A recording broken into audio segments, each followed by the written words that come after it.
जय हिंद साथियों, आज की क्लास में साइंस के क्वेश्चन को देखेंगे। क्वेश्चन नंबर फर्स्ट है, कांसा किसका मिश्रण है? कांसा किसका मिश्रण? कॉपर और टिन का। कॉपर का सिंबल होता है Cu और टिन का सिंबल होता है Sn। तो कॉपर और टिन का मिश्रण होता है कांसा। ऑप्शन ए इसका करेक्ट आंसर हो जाएगा। कॉपर और जिंक का मिश्रण होता है पीतल। क्वेश्चन पूछा जाता है पीतल किसका मिश्रण है? तो पीतल कॉपर और जिंक का मिश्रण होता है। कॉपर और एल्यूमिनियम किसका मिश्रण? इसे कहते हैं रोल्ड गोल्ड। क्या कहते हैं इसे रोल्ड गोल्ड कहते हैं। Copper plus zinc plus nickel इसे कहते हैं जर्मन सिल्वर। जर्मन सिल्वर में सिल्वर नहीं होता है। जर्मन सिल्वर में सिल्वर नहीं होता है। तो हमारा आंसर है इस प्रश्न का ऑप्शन ए। प्याज किसका परिवर्तित रूप है? प्याज तने का परिवर्तित रूप होता है। तने का परिवर्तित रूप प्याज होता है। इसका आंसर हो जाएगा ऑप्शन है आलू और अदरक। आलू और अदरक भी तने के परिवर्तित रूप हैं। तो ये भी प्रश्न पूछे गए हैं, आलू और अदरक भी तने के परिवर्तित रूप होते हैं, तो इन्हें भी याद रखेंगे। प्राथमिक रंग कहा जाता है, किसे प्राथमिक रंग कहा जाता है? तो इसका आंसर हो जाएगा ऑप्शन बी, लाल, हरा और नीला। इन तीन रंगों को प्राथमिक रंग कहा जाता है। ऑप्शन बी इसका करेक्ट आंसर है। WWW का विस्तारित रूप है, इसका पूरा नाम पूछा तो इसका आंसर हो जाएगा world wide web. Option C इसका करेक्ट आंसर हो जाएगा वर्ल्ड वाइड वेब। और WWW की आविष्कार किसने किया? तो इसका आविष्कार 1989 ईस्वी में 1989 ईस्वी में टिम बर्नर्स-ली ने की थी। कोबोल भाषा किसके लिए उपयुक्त है? कोबोल भाषा किसके लिए उपयुक्त है? तो व्यावसायिक कार्य के लिए कोबोल भाषा प्रयोग की जाती है। ऑप्शन ए इसका करेक्ट आंसर है। फोर्ट्रान किस क्षेत्र में उपयोगी है? फोर्ट्रान लैंग्वेज का उपयोग किस क्षेत्र में होता है? तो इसका आंसर होगा साइंस अर्थात विज्ञान के क्षेत्र में होता है। फार्मूला ट्रांसलेशन इसका पूरा नाम है। लॉ ऑफ फ्लोटिंग सिद्धांत की खोज किसने की थी? लॉ ऑफ फ्लोटिंग सिद्धांत की खोज किसने की थी? आर्किमिडीज। आर्किमिडीज ने खोज की थी लॉ ऑफ फ्लोटिंग सिद्धांत की। भारतीय कृषि अनुसंधान संस्थान कहाँ स्थित है? भारतीय कृषि अनुसंधान संस्थान नई दिल्ली में स्थित है। इसकी स्थापना कब हुई थी? इसकी स्थापना हुई थी 1 अप्रैल 1905 ईस्वी को। 1 अप्रैल 1905 ईस्वी को भारतीय कृषि अनुसंधान संस्थान की स्थापना हुई। तुम्हारा आंसर बनेगा ऑप्शन ए। शहद का मुख्य घटक है, शहद का मुख्य घटक होता है फ्रक्टोज। ऑप्शन डी इसका राइट आंसर हो जाएगा फ्रक्टोज। विडाल टेस्ट का उपयोग किसकी संभावना की जांच के लिए किया जाता है? तो इसका आंसर हो जाएगा टाइफाइड। टाइफाइड जांच के लिए विडाल टेस्ट किया जाता है। मोनोजाइट किसका अयस्क है? मोनोजाइट किसका अयस्क है? तो थोरियम। थोरियम का अयस्क है मोनोजाइट। क्रेब्स चक्र की क्रिया किसके अंदर संपन्न होती है? क्रेब्स चक्र की जो क्रिया होती है वह माइटोकॉन्ड्रिया के अंदर कंप्लीट होती है। पादप कोशिका का बाह्य आवरण कहलाता है। पादप कोशिका अर्थात पादप किसे कहते हैं? पेड़ पौधों को कहते हैं। तो पेड़ पौधे की जो कोशिका है उसका बाह्य आवरण क्या कहलाता है? तो उसे कहते हैं कोशिका भित्ति। क्या कहते हैं? कोशिका भित्ति कहते हैं। विटामिन B3 का रासायनिक नाम क्या होता है? विटामिन शब्द किसने दिया?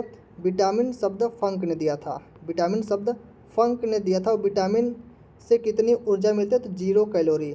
0 कैलोरी विटामिन से ऊर्जा मिलती है। तो यहाँ पर पूछा है B3 इसका नाम, रासायनिक नाम पूछा, तो इसका आंसर हो जाएगा ऑप्शन सी उपर्युक्त दोनों।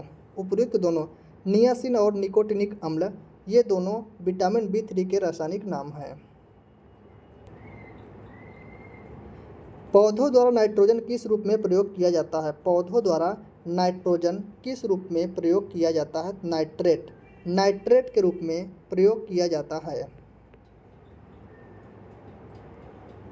फलों का अध्ययन क्या कहलाता है? फलों का अध्ययन क्या कहलाता है? पोमोलॉजी। पोमोलॉजी फलों का अध्ययन कहलाता है। पत्तियों का हरा रंग किसके कारण होता है? पत्तियों का हरा रंग क्लोरोफिल के कारण होता है। वन अनुसंधान संस्थान, भारतीय वन अनुसंधान संस्थान स्थित है, कहाँ पर स्थित है? यह देहरादून में स्थित है, भारतीय वन अनुसंधान संस्थान। पौधे जो खारे पानी में पैदा होते हैं उन्हें कहते हैं, जो पौधे खारे पानी में पैदा होते हैं उन्हें क्या कहते हैं? उन्हें हैलोफाइट्स, हैलोफाइट्स कहते हैं उन्हें। पुष्पों का अध्ययन क्या कहलाता है? पुष्पों का अध्ययन कहलाता है एंथोलॉजी। एंथोलॉजी पुष्पों का अध्ययन कहलाता है। क्रेस्कोग्राफ का आविष्कार किसने किया था? तो क्रेस्कोग्राफ का आविष्कार जगदीश चंद्र बोस ने किया था। योग्यता की उत्तरजीविता का प्रतिपादन किसने किया? योग्यता की उत्तरजीविता का प्रतिपादन किसने किया था? इसका आंसर हो जाएगा डार्विन। डार्विन ने इसका प्रतिपादन किया था, योग्यता की उत्तरजीविता का।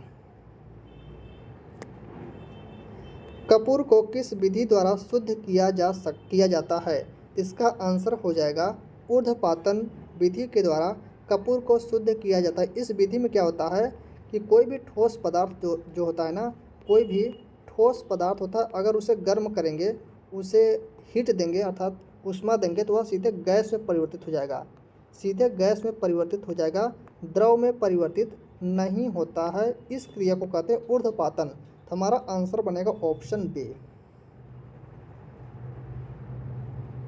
मनुष्य में वृक्क अर्थात किडनी की बात हो रही है, किडनी की संख्या कितनी होती है? मनुष्य में कुल कितनी किडनी होती है? 2 किडनी होती है। ऑप्शन बी इसका राइट आंसर है। किडनी की इकाई क्या होती है? किडनी अर्थात वृक्क दोनों एक ही बात है। इसकी इकाई क्या होती है? नेफ्रॉन होती है। किडनी की इकाई नेफ्रॉन होती है, नेफ्रॉन। टमाटर किसके कारण लाल होता है? टमाटर किसके कारण लाल होता है? लाइकोपिन, लाइकोपिन के कारण टमाटर का जो रंग होता है वह लाल होता है। संसार का सबसे बड़ा पक्षी है, संसार का सबसे बड़ा पक्षी है शुतुरमुर्ग। ऑप्शन ए इसका परफेक्ट आंसर हो जाएगा शुतुरमुर्ग। संपूर्ण शरीर में रक्त का परिसंचरण किसके द्वारा होता है? रक्त का परिसंचरण किसके द्वारा होता है? हार्ट अर्थात हृदय के द्वारा होता है। पाचन की क्रिया प्रारंभ होती है, पाचन की जो डाइजेशन की जो क्रिया होती है वो मुख से प्रारंभ होती है, मुख से प्रारंभ होती है। प्रोटीन की फैक्ट्री किसे कहते हैं? प्रोटीन की फैक्ट्री राइबोसोम, राइबोसोम को प्रोटीन की फैक्ट्री कहते हैं। आरबीसी व डब्ल्यूबीसी का निर्माण कहाँ होता है? आरबीसी व डब्ल्यूबीसी का निर्माण पूछा है कहाँ पर होता है? तो इसका निर्माण होता है अस्थि मज्जा, अस्थि मज्जा अर्थात बोन मैरो में आरबीसी व डब्ल्यूबीसी का निर्माण होता है। जब बेकिंग पाउडर में पानी मिलाया जाता है तो कौन सी गैस निकलती है? बेकिंग पाउडर मतलब वही खाने वाला सोडा की बात है। इसका रासायनिक सूत्र क्या होता है?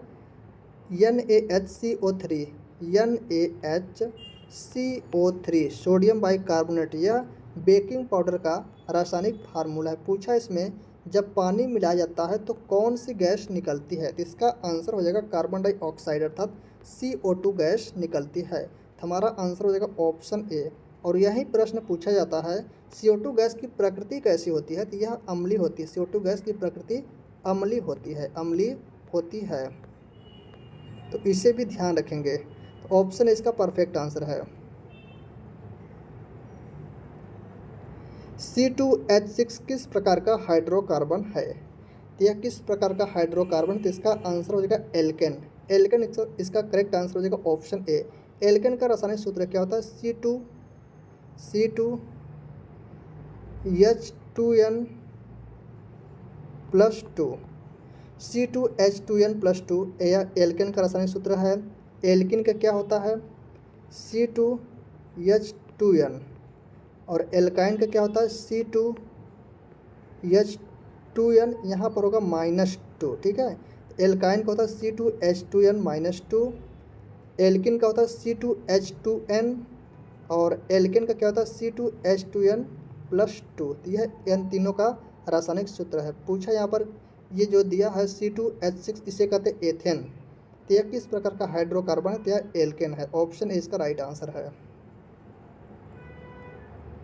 निम्नलिखित में सबसे अधिक विद्युत ऋणात्मक तत्व है। सबसे अधिक विद्युत ऋणात्मक तत्व होता है फ्लोरीन, इसका सिंबल होता है F, इसका परमाणु क्रमांक होता है 9।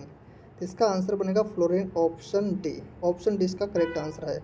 ब्रोमीन क्या है? अधातु है जो कमरे के तापमान पर द्रव अवस्था में पाई जाती है। ब्रोमीन क्या है? अधातु है जो कमरे के ताप पर द्रव अवस्था में पाई जाती है। कौन सी गैस चूने के पानी को दुधिया कर देती है? कौन सी गैस चूने के पानी को दुधिया कर देती है? CO2 gas, carbon dioxide gas चूने के पानी को दुधिया कर देती है। ऑप्शन बी इसका राइट आंसर हो जाएगा। किस गैस का गंध सड़े हुए अंडे के जैसी होती है? इसका आंसर हो जाएगा H2S, मतलब हाइड्रोजन सल्फाइड इसे कहते हैं। इसकी जो गंध होती है वह सड़े हुए अंडे के जैसी होती है। तो ऑप्शन डी इसका राइट आंसर हो जाएगा, हाइड्रोजन सल्फाइड। पादप कोशिका भित्ति निम्न से किससे बनी होती है? पेड़ पौधे की जो कोशिका भित्ति होती है वो किससे बनी होती है? तो इसका आंसर हो जाएगा सेल्यूलोज, सेल्यूलोज की बनी होती है। ऑप्शन बी इसका राइट आंसर है। त्वचा की ऊपरी सतह क्या कहलाती है? जो स्किन होती है, जो त्वचा होती है, उसकी ऊपरी सतह क्या कहलाती है? उसे कहते हैं एपिडर्मिस, उसे एपिडर्मिस कहा जाता है। प्रकाश संश्लेषण की क्रिया में प्रकाश ऊर्जा बदलता है। प्रकाश संश्लेषण की क्रिया में प्रकाश ऊर्जा जो होता है वह रासायनिक ऊर्जा में कन्वर्ट होता है। प्रकाश ऊर्जा रासायनिक ऊर्जा में कन्वर्ट होता है। क्लोरोफिल जलाया जाए तो कौन सा तत्व शेष बचेगा? क्लोरोफिल जलाया जाए तो वह मैग्नीशियम बचेगा। मैग्नीशियम का सिंबल क्या होता है? मैग्नीशियम का सिंबल होता है Mg। Mg मैग्नीशियम का सिंबल है और इसका आंसर हो जाएगा ऑप्शन सी, क्लोरोफिल को जलाने पर मैग्नीशियम बचेगा। आनुवंशिकता का पिता किसे कहा जाता है? तो इसका आंसर हो जाएगा ग्रेगर जॉन मेंडल, इन्हें आनुवंशिकी का पिता कहा जाता है। ऑप्शन हो जाएगा सी। हृदय की धड़कन का सामान्य से अधिक होना क्या कहलाता है? हृदय की जो धड़कन है 1 मिनट में 72 बार धड़कता है ना हमारा हृदय, तो वह बोल रहा है कि सामान्य से अधिक हो जाना क्या कहलाता है? तो उसे कहते हैं टेकीकार्डिया। उसे क्या कहते हैं? उसे कहते हैं टेकीकार्डिया। ऑप्शन सी इसका राइट आंसर है। हृदय की धड़कन का सामान्य से कम हो जाना, मतलब 72 बार धड़कता है 1 मिनट में, उससे कम हो जाना, सामान्य से कम हो जाना, उसे क्या कहते हैं? उसे कहते हैं बेडिकार्डिया। उसे कहते हैं बेडिकार्डिया। और 72 से अधिक हो जाता तो उसे कहते हैं टेकीकार्डिया। तो हमारा आंसर बनेगा ऑप्शन डी। मनुष्य के एक धड़कन में लगने वाला समय कितना होता है? मनुष्य के एक धड़कन में लगने वाला समय कितना होता है? तब 0.8 सेकेंड होता है। 0.8 सेकेंड होता है। हमारा आंसर हो जाएगा ऑप्शन सी।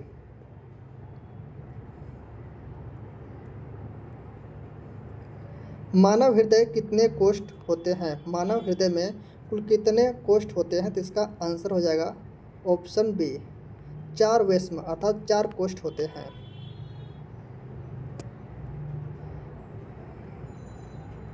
मछली के हृदय में कितने कोष्ठक होते हैं? मछली के हृदय में कितने कोष्ठक होते हैं? 2 कोष्ठक होते हैं। ऑप्शन ए इसका राइट आंसर बनेगा। पेसमेकर का संबंध किस अंग से है? पेसमेकर का संबंध हृदय से, हार्ट से। Option A. दिल का दौरा किस कारण से होता है? दिल का दौरा किस कारण से होता है? हृदय में रक्त की आपूर्ति में कमी, हृदय में रक्त की आपूर्ति में कमी के कारण दिल का दौरा पड़ता है। तो ऑप्शन ए इसका राइट आंसर हो जाएगा। एक्सरे की खोज किसने की थी? एक्सरे की खोज रॉन्टजन ने की। रॉन्टजन ने एक्सरे की खोज की थी।